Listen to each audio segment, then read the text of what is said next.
সতীপীঠ সমূহের মধ্যে বাংলার হৃদয়ে যে পীঠ, জ্যোতির্ময় যে পীঠ, ভক্তির নীরব তপস্যা ক্ষেত্র, তা হল বাহুলা শক্তিপীঠ। এই পবিত্র তীর্থ অবস্থিত পশ্চিমবঙ্গের পূর্ব বর্ধমান জেলার কাটোয়া মহকুমার কেতুগ্রাম গ্রামে, অজয় নদীর পবিত্র তীরে বাহুলা শক্তিপীঠ।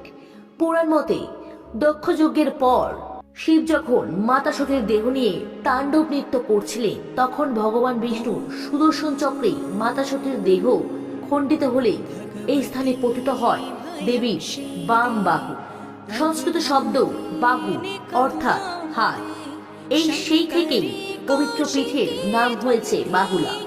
এখানে দেবী পূজিতা হন বাহুলা দেবী রূপে, আর ভগবান শিব বিরাজমান বীরূপ মহারাজ ভৈরব রূপে। এই মন্দিরের বিশেষত্ব, দেবী মূর্তির সঙ্গে কার্তিক ও গণেশও অবস্থান করেন। এখানে একটি বিরল অষ্টভুজ গণেশ মূর্তি দর্শনীয়। নদীর তীরে শান্ত পরিবেশ, বাহুলা শক্তিপীঠ আজও অগণিত ভক্তের বিশ্বাস, ভক্তি ও শক্তির আধার। কমেন্টে অবশ্যই লিখবেন জয় মা বাহুলা।